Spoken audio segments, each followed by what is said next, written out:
এবছর গুরুবারে গুরু পূর্ণিমা। আজকে আমরা গুরু পূর্ণিমা তিথি কখন শুরু হবে, কখন শেষ হবে, কিভাবে আপনারা পালন করবেন, গুরু পূর্ণিমার কি মাহাত্ম্য সেই সম্পর্কে আলোচনা করব। 10 জুলাই 2025 বৃহস্পতিবার গুরুবারে হচ্ছে চান্দ্রপঞ্জিকা অনুযায়ী আষাঢ় মাসের পূর্ণিমা তিথি গুরু পূর্ণিমা বা ব্যাস পূর্ণিমা। ত্রেতা ও দাপরের যোগ পর্যায়ে এই আষাঢ় মাসের পূর্ণিমা তিথিতে সরস্বতী নদীর তীরে সত্যবতী দেবীর গর্ভে পরাশর মুনির পুত্ররূপে ভগবানের শক্তি আবেশ অবতার শ্রীকৃষ্ণ দ্বৈপায়ন বেদব্যাস আবির্ভূত হন।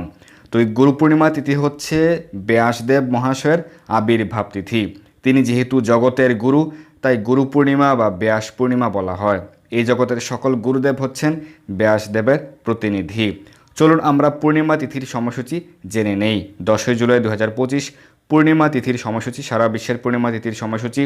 ভারতে পূর্ণিমা তিথি শুরু হচ্ছে রাত্রি 1টা 36 এবং সমাপ্ত হবে পরদিন রাত্রি 2টা 6 অর্থাৎ 10 তারিখ সারা দিন রাত পূর্ণিমা তিথি থাকছে ভারতবর্ষে। বাংলাদেশেও একইভাবে রাত্রি 2টা 6 থেকে শুরু এবং পরদিন রাত্রি 2টা 36 পর্যন্ত থাকবে, অর্থাৎ বৃহস্পতিবারে সারা দিন রাত থাকছে পূর্ণিমা তিথি। মালয়েশিয়া, সিঙ্গাপুর, চীনের সময় অনুযায়ী 10 জুলাই ভোর 4টা 6 থেকে 11 জুলাই ভোর 4টা 36 পর্যন্ত। জাপানে 10 জুলাই ভোর 5টা 6 থেকে পরদিন 11 জুলাই ভোর 5টা 36 পর্যন্ত। অস্ট্রেলিয়াতে ভোর 6টা 6 থেকে পরদিন ভোর 6টা 36 পর্যন্ত।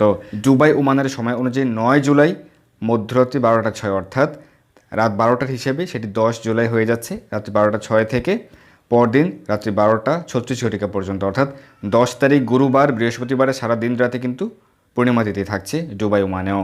বাহরাইন, সৌদি আরব, কাতার, কুয়েতের সময় অনুযায়ী 9 জুলাই রাত্রি 11টা 6 থেকে 10 জুলাই রাত্রি 11টা 36 পর্যন্ত পূর্ণিমা তিথি থাকবে।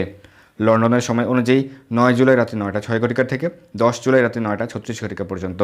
ফ্রান্স, ইটালি, জার্মানির সময় অনুযায়ী 9 জুলাই রাত্রি 10টা 6 থেকে 10 জুলাই রাত্রি 10টা 36 পর্যন্ত।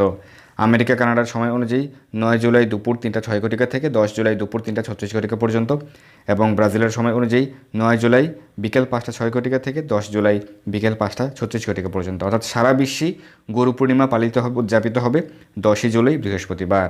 তো কীভাবে আপনারা গুরু পূর্ণিমা বা ব্যাস পূর্ণিমা মহোৎসব পালন করবেন? এদিন আপনারা মঙ্গল আরতি করবেন, প্রাতঃস্নান করবেন, মঙ্গল আরতি করতে পারেন, বেশি বেশি হরিনাম জপ করবেন, কৃষ্ণ প্রসাদ গ্রহণ করবেন অথবা স্বাভাবিকভাবে নিরামিষ আহার করবেন। যেহেতু পূর্ণিমা তিথি বিশেষ তিথি, অবশ্যই আমিষ আহার, আমিষ দ্রব্য বর্জন করবেন। শাস্ত্র অধ্যয়ন করবেন, গীতা ভাগবত পাঠ করবেন, ভগবানের সেবা পূজা আদি করবেন। বিশেষভাবে আপনারা গুরু পূজা করতে পারেন, ব্যাসদেবের পূজা করতে পারেন এবং ব্যাসদেবের প্রতিনিধি হিসেবে আপনার গুরুদেবের কিন্তু বিশেষভাবে পূজা আরতি প্রভৃতি করতে পারেন এবং ভগবানকে ভোগ নিবেদন করে সেই তৎপ্রসাদ গুরুদেবের উদ্দেশ্যে, ব্যাসদেবকে উদ্দেশ্য করে আপনি অর্পণ করতে পারেন। আর এই দিন থেকেও 1 মাস শাক বর্জন, চাতুর্মাসের বিধি, চাতুর্মাস ব্রত শুরু হচ্ছে। চাতুর্মাস ব্রত কেউ একাদশী বা দ্বাদশী থেকে শুরু করেন, আবার কেউ পূর্ণিমা থেকে শুরু করেন। যারা পূর্ণিমা থেকে শুরু করছেন তারা এই গুরু পূর্ণিমা থেকে চাতুর্মাস ব্রত 1 মাস শ্রাবণ মাসের শাক বর্জন শুরু করছেন। বায়ু পুরাণে 28 জন ব্যাসদেবের উল্লেখ রয়েছে। বিভিন্ন কল্পে বিভিন্ন সময়ে বেদ, উপনিষদ আদি লিপিবদ্ধ করেছেন। 28তম ব্যাসদেব কৃষ্ণ দ্বৈপায়ন বেদব্যাস, যিনি ভগবান শ্রী বিষ্ণু শক্তি আবেশ অবতার রূপে আবির্ভূত হয়ে বেদকে চতুর্ভাগে বিভক্ত করেছেন। পঞ্চম বেদ হিসেবে পুরাণ মহাভারত রচনা করেছেন। বায়ু পুরাণে সেটি উল্লেখ রয়েছে। শ্রীমদ্ ভাগবতের প্রথম স্কন্ধের 4র্থ অধ্যায়ে উল্লেখ রয়েছে। শ্রী সূত গোস্বামী বলছেন যে ত্রেতা ও দাপরের যুগ পর্যায়ে বসুদহিতা সত্যবতীর গর্ভে পরাশর মুনির পুত্ররূপে মহর্ষি ব্যাসদেবের জন্ম হয়। এক সময় তিনি সূর্য উদয়ের সময় সরস্বতী নদীর জলে প্রাতঃস্নান করে একাকী উপবিষ্ট হয়ে ধ্যানস্থ হলেন। মহর্ষি বেদব্যাস এই যুগের ধর্মের এই অবস্থা দর্শন করলেন। কালের অদৃশ্য শক্তির প্রভাবে বিভিন্ন যুগে পৃথিবীতে তা হয়ে থাকে। পূর্ণ জ্ঞান সম্পন্ন মহর্ষি তার দিব্য দৃষ্টির দ্বারা এই যুগের প্রভাবে জড়জগতের অধপতন দর্শন করলেন। কোন যুগের? কলিযুগের। তিনি দেখলেন যে এই কলিযুগে শ্রদ্ধাহীন জনসাধারণের আয়ু অত্যন্ত হ্রাস পাবে, সত্যগুণের অভাবে তারা ধৈর্যহীন হয়ে পড়বে। তাই তিনি সমস্ত বর্ণ এবং আশ্রমের মানুষের কিভাবে মঙ্গল সাধন করা যায় সেই চিন্তা করলেন। তিনি দেখলেন যে বেদে নির্দেশিত যজ্ঞ অনুষ্ঠানের উদ্দেশ্য হচ্ছে মানুষের বৃত্তি অনুসারে তার কার্যকলাপকে পবিত্র করা। এই প্রক্রিয়াকে সরলীকৃত করার উদ্দেশ্যে তিনি এক বেদকে 4 ভাগে ভাগ করেছিলেন, মানুষের মধ্যে তা বিস্তার করার জন্য।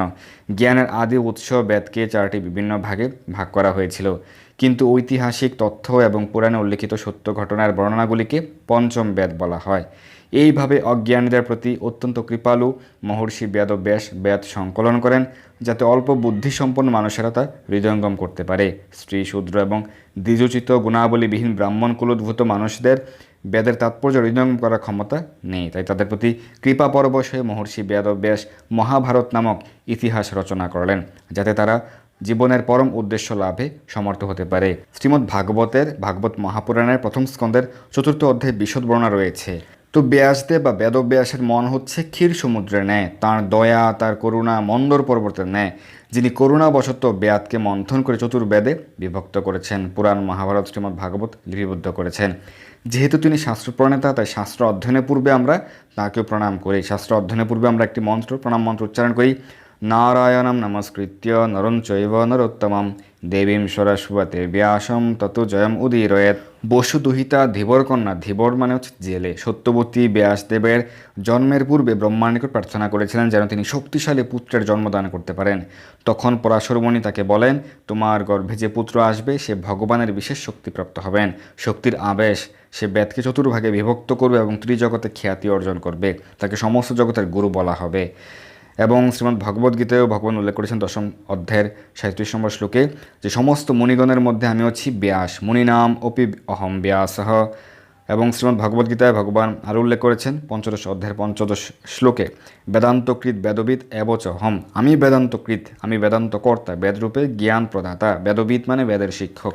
তো আমরা এই গুরু পূর্ণিমা তিথিতে আমরা ব্যাসদেবের নিকট বিশেষভাবে প্রার্থনা করতে পারি, যেহেতু তিনি সমস্ত গুরুদের মধ্যে তিনি প্রধান এবং বর্তমান সমস্ত গুরুগণ হচ্ছেন তাঁর প্রতিনিধি, ব্যাসদেবের প্রতিনিধি। তাই আমরা তার নিকট প্রার্থনা করতে পারি যেন আমরা গুরু কৃষ্ণের সেবায় সর্বদা যুক্ত থাকতে পারি, আমরা যেন ভগবানের চরণ আশ্রয়ে থাকতে পারি। আপনাদের গুরু পূর্ণিমা বিশেষভাবে উদযাপন করুন, পালন করুন, চাতুর্মাস ব্রত শুরু করুন, যাদের পক্ষে যতটুকু সম্ভব বেশি বেশি হরিনাম জপ করুন। এই দিনে আপনারা বিশেষ নিরামিষ আহার বা কৃষ্ণপ্রসাদ গ্রহণ করুন, ভগবানের সেবা পূজা আদি করুন, এবং আপনার গুরুদেবের আপনি চরণে পুষ্পাঞ্জলি অর্পণ করতে পারেন, আরতি করতে পারেন, এবং ব্যাসদেবের উদ্দেশ্যে আপনি আরতি করতে পারেন, পুষ্পাঞ্জলি অর্পণ করতে পারেন। বেশি বেশি শাস্ত্র অধ্যয়ন করবেন, শ্রীমদ্ ভাগবত পাঠ করবেন, তাহলে আপনি ব্যাসদেবের বিশেষ কৃপা লাভ করতে পারেন। এইভাবে আপনারা গুরু পূর্ণিমা মহোৎসব উদযাপন করতে পারেন, পালন করতে পারেন। ধন্যবাদ সবাইকে। হরে কৃষ্ণ।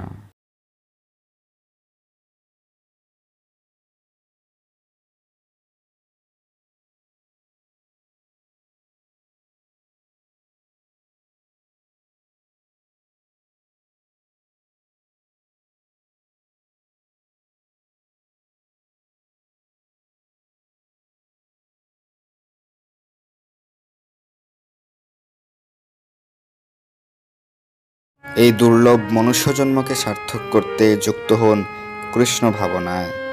আপনার সকল ধর্মীয় বা পারমার্থিক প্রশ্ন জানাতে যুক্ত হন আমাদের টেলিগ্রাম গ্রুপে, আর এই ভিডিওটি শেয়ার করে আপনার সকল বন্ধুদের কাছে পৌঁছে দিন। ধন্যবাদ সবাইকে।